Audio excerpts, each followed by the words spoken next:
Nós vamos seguir ainda aqui. Eu quero ainda lembrar um pouquinho mais sobre maldição, para encerrarmos esse assunto hoje. Lá em Provérbios, se você souber a referência exata, fale para a gente. Diz: uma águia no seu variar, como a andorinha no seu voo, como a andorinha no seu variar, como a águia no seu voo, uma coisa assim. Assim também a maldição sem causa não virá. Pelo que é dito em Provérbios, logicamente, pela lógica, um mal só pode se perpetuar a partir de um dado momento, de um ponto. O mal não pode se perpetuar na vida de um justo, de um íntegro. A justiça, a integridade são barreiras, são escudos contra o mal. Porque justiça e integridade já são coisas do princípio criacionista que Deus colocou dentro do ser humano. Então, quando o ser humano ele anda em verdade, em justiça, em princípio, o diabo não consegue fazer com esse ser humano coisas que faria se ele simplesmente abrisse as portas para que as suas atitudes fossem malignas. Então, Provérbios diz que a maldição sem causa não virá, ou seja, é necessário como ponto de partida para que a maldição se perpetue, uma causa. Aí a pessoa diz assim, tá, mas e a maldição que nós chamamos de hereditária? Quem cometeu o pecado foi o meu tataravó. E eu não tenho nada com isso. Por que a maldição está chegando na minha vida? Veja bem, você pode não ter cometido aquele pecado específico, mas você continua não andando na verdade e na justiça, exatamente como o seu antepassado não andou. Então, os espíritos malignos, eles encontram força para ir descendo, de geração em geração. É avô, é pai, é filho, é neto, os espíritos vão passando. Porque a própria Bíblia diz que se queixa o homem, queixe-se dos seus próprios pecados. Então, mesmo que você não tenha cometido um determinado pecado específico, contudo, você não está andando na justiça. Então, aquele espírito ele tem força de trazer aquele mal de geração em geração. Se você começar a viver mesmo, quando eu digo viver, eu não digo ir na igreja, como tem um bando de gente aí inocente, iludida, a caminho do inferno, na Universal, na Graça, na Mundial. Esse povo todo está a caminho do inferno. É a mesma coisa da católica, dos espíritas. Isso tudo é caminho de inferno. Biblicamente é caminho de inferno. Então, não é essa mentalidade besta que tem por aí. O viver Cristo significa dar a vida por Cristo.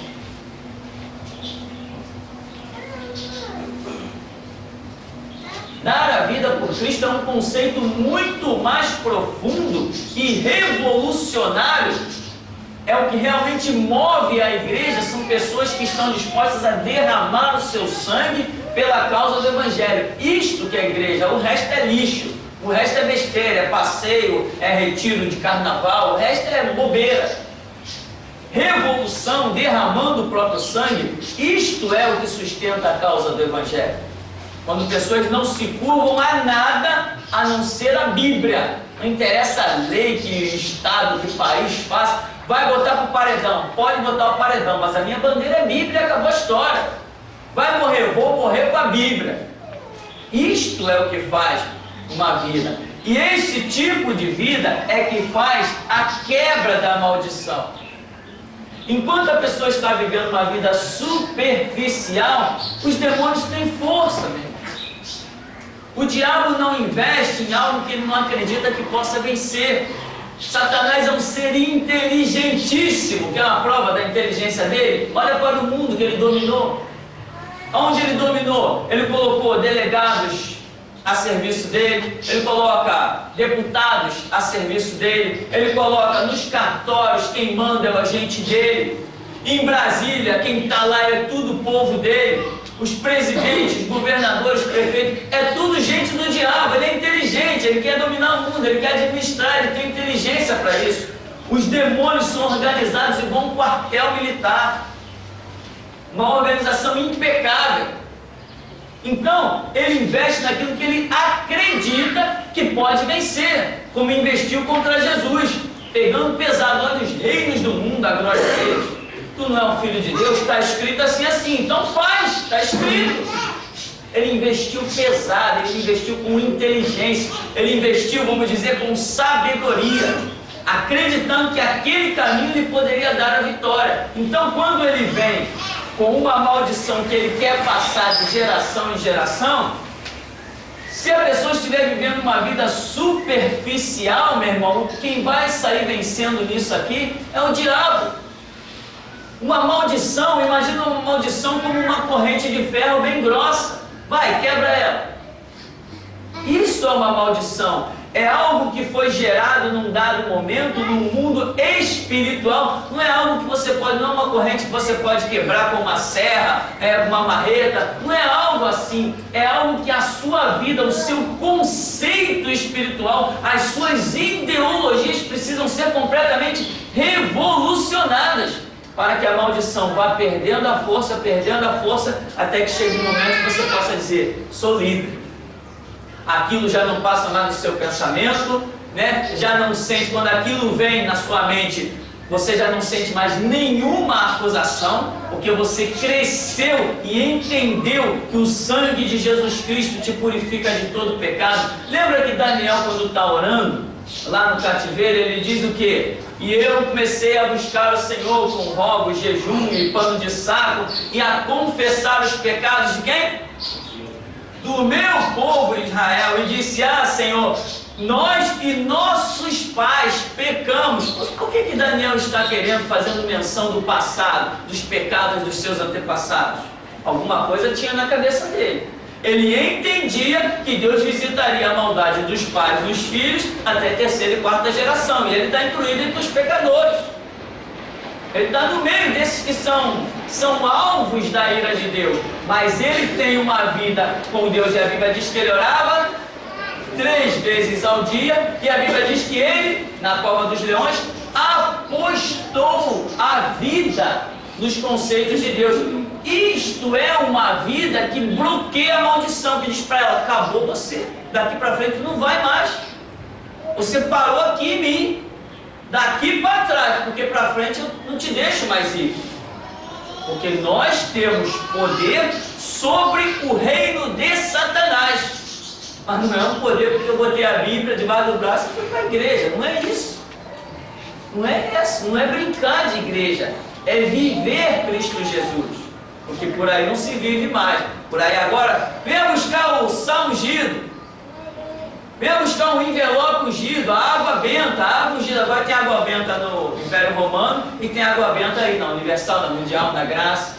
O cara faz uma reunião no Maracanã para distribuir a semente ungida. É um pilantra, é um desgraçado. Me recuso a entrar no céu com esse cara. Me recuso. Eu não aceito que um cara desse entre no céu. Ele é um enganador, ele é um mentiroso. Então, não é com esses conceitos vagabundos que ninguém vai quebrar uma maldição. Agora, uma coisa é certa: se você está em Cristo Jesus, está em Cristo, ou seja, aposta a vida, vive o Evangelho, acabou, meu irmão. Nenhum mal vai se perpetuar na tua vida. Agora, não é com aquelas correntinhas bestas, né? Venha o culto da busca do Espírito Santo. Só se eles estão chamando o diabo de Espírito Santo. Porque desses cultos a única coisa que se manifesta são os demônios deles, mais nada. Então, a maldição, ela pode ser quebrada? Pode, claro que pode. Ou Jesus não tem poder para isso? A Bíblia diz que o sangue de Cristo nos purifica de todo pecado. Então não esqueça disso. A maldição sem causa ela não virá. Mas se você leva uma vidinha superficial, você ainda está dando causa para que a maldição se perpetue. Você tem que bloquear essa causa, ou seja, vivendo uma vida. Lembra aqui que Jesus falou: se a vossa justiça não exceder e em muito, a de quem? A dos escribas e fariseus, não podereis entrar no reino dos céus. Então, a nossa justiça tem que exceder em muito. Aí eu quebro, eu bloqueio as maldições, eu acabo com elas, porque a minha vida em Cristo vai impedir que o mal se perpetue. Amém? Estamos então encerrando esse assunto por hoje. Eu quero então terminar com um detalhe, só um comentário de algo que eu separei aqui, que me foi trazido. Olha o que está sendo distribuído por aí. Convite. Dá para dar um cruze aqui? A letra está pequena, né? Essas coisas assim eu faço para jogar na internet, para ver se eles me prendem de novo. Deu um pouquinho? Então, convite pela Palestina livre e o fim do massacre contra o povo palestino cometido pelo Estado de Israel, pelo fim do cerco à faixa de Gaza. Isso está sendo distribuído aqui, centro da cidade, Rio de Janeiro.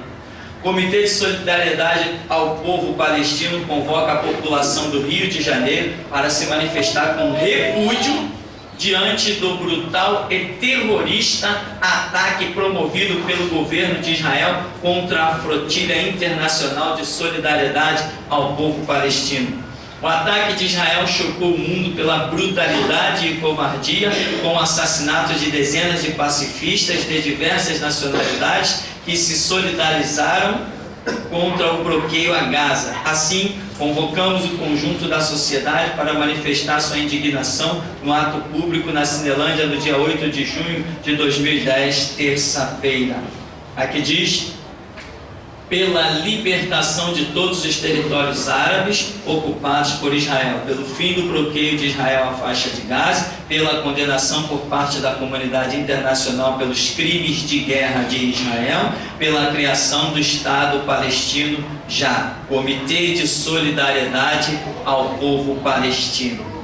O que nós estamos vendo? Aquilo que temos falado tão abundantemente, está escrito em Zacarias: eu farei com que todos marchem. Marchar é linguagem de guerra. Eu farei com que todos marchem contra ti e saibam que eu te amo.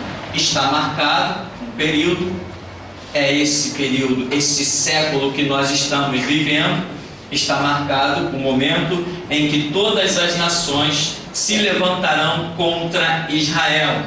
Israel será assim massacrado.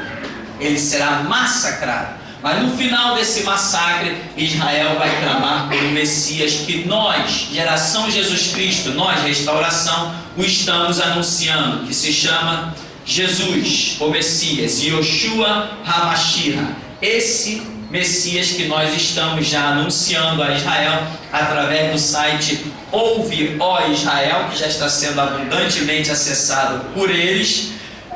Nós estaremos deixando a oportunidade para que Israel escape deste massacre, que será pior do que o Holocausto. Por falar em Holocausto, tudo que Israel passou, tudo que Israel sofreu, nós não vemos ninguém se levantar, ninguém repor os valores, o ouro que foi roubado de Israel, a prata que foi roubada de Israel, os territórios que foram roubados de Israel, os bens que deixou muita gente rica, muito ladrão militar rico, quando fizeram aqueles cercos a Israel com Hitler para exterminar Israel. Não vimos nenhuma sociedade se levantar para dizer tem que repor os bens de Israel. Eles são muito santinhos, por isso que eles vão acabar no inferno, né? Eles são muito bons. Comitê de Solidariedade do povo da Palestina. Mas ninguém vê quando jogam um míssil em Israel, que jogaram tantos, Israel estava quietinho. Era míssil jogando pedaço de criança judeu para tudo que é lado. E ninguém dizia nada. Deixa Israel para lá, Israel que se defenda. Agora, porque Israel resolveu mostrar quem ele é, o seu poderio bélico, agora está todo mundo se mobilizando. Vamos levar ajuda para os pobres coitados palestinos. Mas quando Israel estava lá na migalha, com crianças morrendo de fome, eu não vi nenhum desgraçado dizer: vamos levar ajuda para as crianças israelitas que estão morrendo. Então, meu irmão, é o que nós estamos vendo. Século 21, encerra-se o que nós chamamos de escatologia, as coisas dos últimos tempos, e século 21, então, Jesus Cristo voltará no Monte das Oliveiras para dar livramento a Israel na Terceira Guerra Mundial, que é a próxima Terceira Guerra Mundial, e chamada também por nós de a Guerra do Armagedon. Isto é o cenário que já está acontecendo. Veja bem o que diz ainda aqui. Israel comete mais um crime contra a humanidade. Os povos do mundo inteiro assistem estarrecidos a mais uma atrocidade cometida por este Estado nazifascistas, né? Misturou o nazismo com o fascismo, criou uma palavrinha aí para denegrir. Base militar para a defesa dos interesses americanos no Oriente Médio. Estão acusando Israel de ser uma base militar dos Estados Unidos. Há 62 anos, Israel comete os piores crimes contra o povo palestino. Há 62 anos, promove na Palestina a limpeza étnica, transformou a árabe Palestina numa terra de colonos europeus e americanos, ávidos por violência e por terras. Durante este período, cerca de 800 mil palestinos foram presos. Atualmente estão no cárcere israelense 8 mil palestinos, entre eles mais de 300 crianças e mulheres expostas à tortura e tráfico de órgãos. Acusação mentirosa, descabida, mas tudo para incitar o mundo e nós, cariocas, contra Israel. Mas nós somos crentes, nós não defendemos etnia, nós defendemos a salvação da alma do ser humano. Estamos nem aí para a etnia. Se o cara é judeu, árabe, grego, troiano, isso não nos interessa. Nós olhamos para o ser humano como uma alma carente das misericórdias de Deus. Isso aqui, tortura, tráfico de órgãos, isso aqui é tudo mentira. O governo israelense não faz isso. Não tem nada provado contra isso. Isso é descaramento de comitês aqui do centro do Rio de Janeiro. Na Palestina está concentrada a síntese da crise moral e política do capitalismo. Ali, para manter o domínio e seguir usurpando a terra e suas riquezas, lança a mão do fascismo e do terror. O país está cortado de ponta a ponta por colônias judias bem armadas, por jovens milicianos fascistas e pelo poderoso exército de Israel que não hesita um segundo em atirar para matar ou tornar inválidos os meninos que resistem com pedras à ocupação de sua terra. Ora, e quem de nós não faria a mesma coisa? Se nós temos uma comunidade às portas da nossa casa, nos agredindo, nos afligindo, quem de nós também não se armaria? Quem de nós não se preocuparia em levantar os seus muros? Será que esses hipócritas não fariam a mesma coisa? Quem de nós, diante de uma ameaça, não procuraria se defender? Então eu não posso acusar Israel por estar se preparando para defender-se.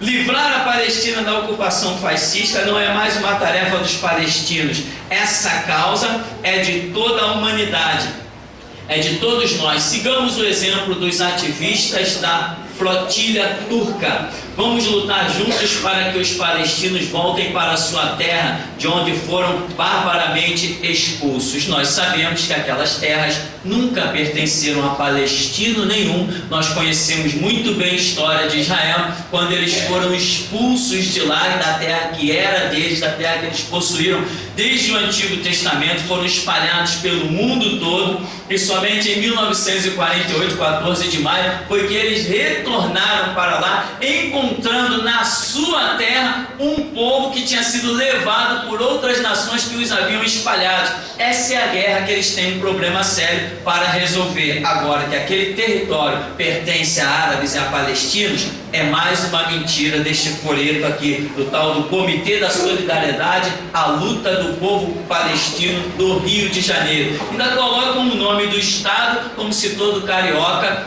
fosse participante desta bandalheira e desse descaramento. Então diz assim: por uma Palestina livre e democrática, pelo retorno dos refugiados, pela liberdade dos 8.000 presos políticos. Eles que lutem lá até a morte, porque Israel não será extinto. Existe uma promessa feita a Abraão, Isaac e Jacó.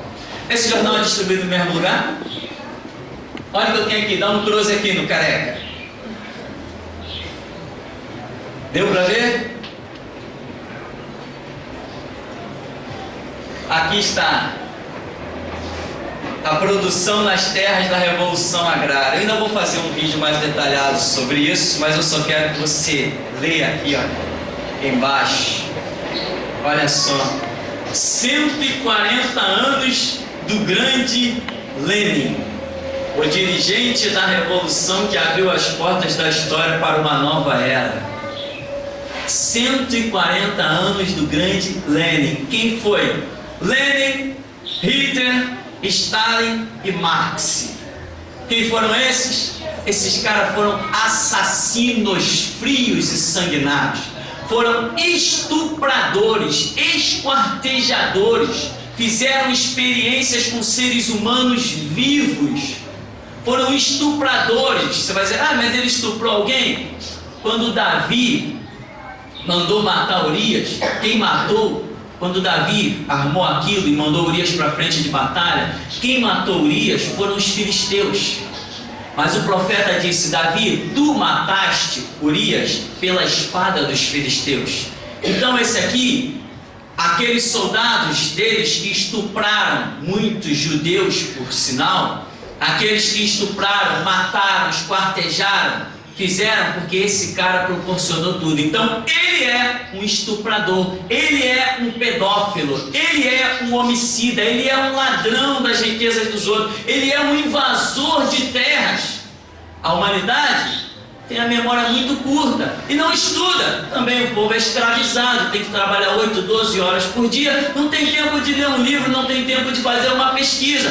Mas nós temos feito um pouquinho dessas pesquisas. Então, os líderes do comunismo, né, hoje muito bonitamente chamado de socialismo, e o líder do nazismo são tudo pedófilos, estupradores, assassinos, mercenários e ladrões. São isso que eles são. E esse jornal aqui, exaltando este ladrão, Lenin, está sendo aí distribuído abundantemente no Rio de Janeiro, com propostas contra o capitalismo, propostas contra a democracia, que é a liberdade de expressão, embora a gente saiba que isso não é tanto uma realidade, e propostas contra o Estado de Israel. Estou guardando isso aqui com muito carinho, pois eu vou fazer de cada página um vídeo específico para jogarmos na internet e no mundo. Então, isto é o que está acontecendo já. E a Bíblia diz que no final dos tempos haverá um governo. Simbolicamente, este governo se chama a besta. A besta, que é um sistema de governo, já está aí aparecendo. E a Bíblia diz que esse sistema de governo, a besta, ele marchará contra a nação de Israel. Então, estamos vendo tudo já se montar. E quem diríamos nós, no Brasil, um país democrático, em plena capital carioca, onde o carioca quer saber muito é de surf, né? Futebol, samba, praia, essa é a vida do carioca de um modo geral. Aqui, e outra coisa que eu quero falar, isso aqui, papéis sobre esse cara, mentiras sobre ele, são distribuídas dentro das faculdades de um modo geral. A maioria dos professores são hoje comunistas, ateus confessos. Então, tudo está se formando para que a besta, que é o sistema de governo que vai se levantar no mundo, marche contra Israel. E a Escritura diz, eu farei com que todos marchem contra ti e saibam que eu te amo. Não esqueça, vamos editar, jogar isso na internet, colocar no site Ouve Ó Israel, já deixa um outro site já preparado, escondidinho no esquema. Quando eles tirarem um do ar, a gente entra com outro. Enquanto tivermos sangue, vamos à guerra. E até aqui nos ajudou o Senhor. Amém? Vamos ficar por aqui hoje, vamos estar encerrando. Vamos agradecer a Deus. Amado Deus, Pai querido, nós te glorificamos pela graça, pela revelação, pelo conhecimento, pelas forças que só o Senhor nos pode dar. E nós estamos aqui, Senhor, não é para lutar pela nossa família ou pelos nossos filhos. Estamos aqui, como a Bíblia diz, que Deus amou o mundo, Senhor. Portanto, todos têm valor igual perante o Senhor. Dá-nos a direção, dá-nos a graça, mostra-nos o caminho que devemos seguir. E nós proclamaremos que só o Senhor é Deus e só o Senhor é Deus. Então nos conduz na Tua graça, na Tua paz, com a disposição de sermos e realizarmos tudo quanto o Senhor planejou para nós. E o Seu nome assim, ó Deus, seja glorificado em nome de Jesus. Amém. Amém, irmãos? Vamos em paz em nome de Jesus.